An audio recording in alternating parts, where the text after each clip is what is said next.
ಹಾಗೂ ಅತಿಥಿಯರೇ ಹಾಗೂ ನನ್ನ ಎಲ್ಲ ಶಿಕ್ಷಕರೇ ಹಾಗೂ ನನ್ನ ತಂದೆ ತಾಯಿಯ ಮನೆಯಲ್ಲಿ ನೆನೆಸುತ್ತಾ ಅವರ ಪಾದವನ್ನು ನಮಸ್ಕರಿಸಿದ ಎಲ್ಲರಿಗೂ ನನ್ನ ಮಧ್ಯಾಹ್ನದ ನಮಸ್ಕಾರಗಳು. ಇವತ್ತಿನ ದಿನವಾದ ದೇಶಭಕ್ತಿಯ ಬಗ್ಗೆ ವ್ಯಕ್ತಪಡಿಸಲು ನನಗೆ 2 ಮಾತುಗಳನ್ನು ಆಡಲು ಇಚ್ಛಿಸುತ್ತೇನೆ.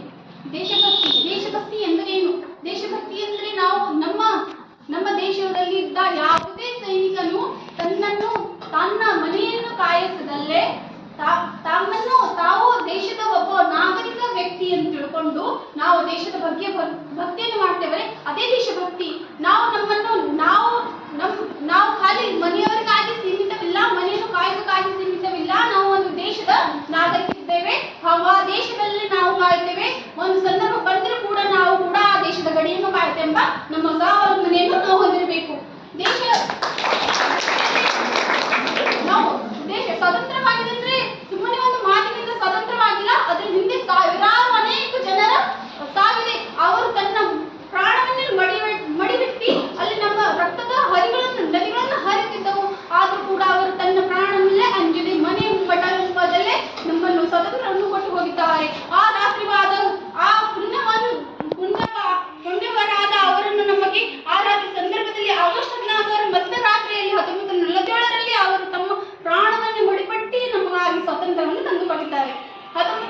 ಆ ದಿನದ ಸುದಿನವಾಗಿ ಅವರು ಮೊಟ್ಟ ಮೊದಲು ನಾವು ಸ್ವಾತಂತ್ರ್ಯ ದಿನವನ್ನು ಆಚರಿಸಿದ್ದೇವೆ.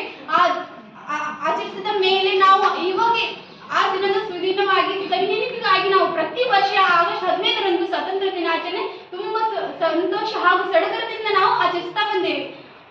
ಆದ್ಮೇಲೆ ನಾವು ಹೇಳ್ತೇನೆಂದ್ರೆ ಸ್ವತಂತ್ರ ಭಕ್ತಿ. ನಮ್ಮ ದೇಶ ಯಾವುದೇ ಒಂದು ಕೆಲಸ ಕಾರ್ಯದಲ್ಲಿ ಕಡಿಮೆ ಆಗಿಲ್ಲ. ಆದ್ರೂ ಕೂಡ ನನ್ನ ಆಶೆ ಏನಂದ್ರೆ ನನ್ನ ದೇಶ ಇನ್ನೂ ಕೂಡ ಡೆವಲಪ್ಮೆಂಟ್ ಕಂಟ್ರಿ ಆಗಿ ಫಸ್ಟ್ ಯಾರಾದ್ರೂ ಕೇಳಿದ್ರೆ ಭಾರತ ದೇಶ ನನ್ನ ಫಸ್ಟ್ ಆಗಿದೆ ಕಂಟ್ರಿ ಎಂದು ನನ್ನ ಒಂದು ಗೌರವತ್ವ ಆಗಿರ್ಬೇಕೆಂದು ನಾನು ಕೇಳ್ಕೊತೀನಿ.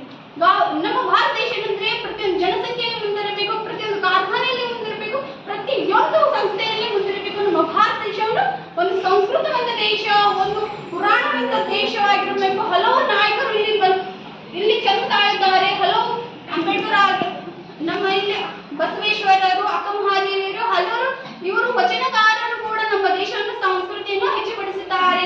ಇವರಿಗಾಗಿ ಸ್ವತಂತ್ರ ಬರುವುದಕ್ಕಾಗಿಗೋಸ್ಕರ ಮಹಾತ್ಮ ಗಾಂಧೀಜಿ, ಅಂಬೇಡ್ಕರ್, ಪಂಡಿತ್ ಜವಾಹರ್ಲಾಲ್ ನೆಹರು, ಸುಭಾಷ್ ಚಂದ್ರ ಬೋಸ್, ಚಂದ್ರಶೇಖರ್ ಆಜಾದ್, ಹಲವಾರು ಜನರು ತನ್ನ ಪ್ರಾಣವನ್ನು ತ್ಯಾಗ ಮಾಡಿದ್ದಾರೆ.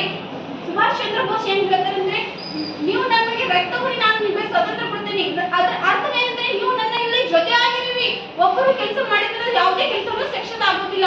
ಅದಕ್ಕೋಸ್ಕರ ನೀವು ಎಲ್ಲರೂ ನನ್ನ ಜೊತೆಗಾಗಿದ್ರಿ, ನಾನು ನಿಮಗೆ ಸ್ವತಂತ್ರ ತಂದೆ ಕೊಡ್ತೇನೆ ಎಂಬುದನ್ನು ಅವ್ರು ಪ್ರಣ ಮಾಡಿದರು. ಅಂತಹ ಧೀರ ಸೈನಿಕರಾದ ಸುಭಾಷ್ ಚಂದ್ರ ಬೋಸ್ ಅಂತವರೆಲ್ಲ ನಮ್ಮ ದೇಶದಲ್ಲಿ ಹೋಗಿದಂದ್ರೆ ನಮ್ಮ ದೇಶ ಹೇಗೆ ಒಂದು ಡೆವಲಪ್ಮೆಂಟ್ ಕಂಟ್ರಿ ಆಗುದಿಲ್ಲ ಅಂತ ನಾನು ಕೇಳ್ತೇನೆ. ಪ್ರತಿಯೊಬ್ಬರು ದೇಶಕ್ಕೆ ಹಲವು ಮಾಡಿದ್ದಾರೆ. ನನ್ನ ಆಶೆ ಒಂದಂದ್ರೆ ಪ್ರತಿಯೊಬ್ಬರು ನಮ್ಮ ಭಾರತ ದೇಶದಲ್ಲಿ ಪ್ರತಿಯೊಬ್ಬ ಮನೆಯ ವ್ಯಕ್ತಿಯು ಭಾರತ ದೇಶದ ಗಡಿ ಕಾಯುವ ಒಬ್ಬ ಸೈನಿಕ ಆಗಿರುವುದು ನನ್ನ ಆಶೆ.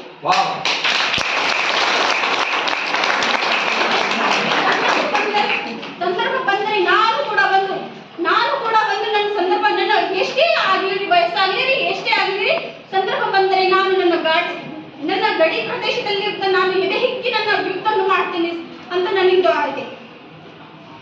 ದೇಶಕ್ಕಾಗಿ ಹಲವು ಸ್ವಾತಂತ್ರ್ಯ ಅಂದ್ರೆ ಖಾಲಿ ಆಜಾದಿ ಅಲ್ಲ, ಅವರು ನಮ್ಮನ್ನು ಕರಿಯರು ಬೆಳೆಯರು ಹಲವು ಜಾತಿಯಲ್ಲಿ ಕೀಳವಾದ ಮನುಷ್ಯನೆಂದು ಭಾವಿಸಿದರು. ಎಲ್ಲೇ ಹೋದ್ರು ರೈಲು ಗಾಡಿಗಳಲ್ಲಿ ಕೂಡ ಹೋಗಿದ್ರು ಅವರು ನಮ್ಮನ್ನು ಕರಿಯರು ಬೆಳೆಯರು ಎನ್ನುವ ಭೇದ ಭಾವದಿಂದ ನಡೆಸಿಕೊಳ್ಳುತ್ತಿದ್ದರು. ಈ ಭೇದ ಭಾವ ಹಾಗೂ ಪ್ರತಿಯೊಂದು ಸಂಸ್ಥೆಯಲ್ಲಿ ಎಲ್ಲೆಲ್ಲಿ ಹೋದ್ರು ಅವರೇ ಮುಂದು. ಇಂಗ್ಲಿಷ್ ಕಲಿಬೇಕಂದ್ರೆ ಅವರೇ ಮುಂದು, ಪ್ರತಿಯೊಂದು ಸಂಸ್ಥೆಯಲ್ಲಿ ಇಂಗ್ಲಿಷನೇ ಮುಂದು, ಮತ್ತು ವೇತನ ದಿನಭತ್ಯೆ ಕೆಲಸ ಮಾಡಿದ್ರು ಕೂಡ ಅವರೇ ಮುಂದು. ಅದ್ರ ಸಲುವಾಗಿ ನಮ್ಮ ಮಂಗಲ್ ಪಾಂಡೆ ಅಂತ ವೀರಧೂರ ಅವರು ಮರಾಠ ಅಂದ್ರೆ ಹಿಂದೂ ಆಗಿದ್ರು ಕೂಡ ಆ ಮಾಂಸನ ತೆಗಿಲ್ಲ ಅಂದ್ರೆ ಮೊಟ್ಟ ಮೊದಲು ಪ್ರಥಮ ಸ್ವತಂತ್ರ ಸಂಗ್ರಾಮವನ್ನು 1857ರಲ್ಲಿ ನಡೆಸಿ ಬ್ರಿಟಿಷರ ಮೇಲೆ ಯುದ್ಧ ಮಾಡಿದ್ರು. ಆದ್ರೂ ಕೂಡ ಆ ದಂಗೆಗೆ ಅವರು ಕೇವಲ ಸಿಪಾಯಿ ದಂಗೆ ಅಂತ ತಿಳ್ಕೊಂಡಿದ್ರು. ಆವಾಗ ಬ್ರಿಟಿಷರ ರಾಣಿಯಾದ ಅವರು ತಿಳ್ಕೊಂಡಿದ್ರು, ನಾವು ಭಾರತ ದೇಶವನ್ನೇ ಒಗಟಿ ಮೇಲಿದ್ದಾಗ ನಾವು ಯಾವತ್ತೂ ಕಡಿಯ ಆಗುದಿಲ್ಲ.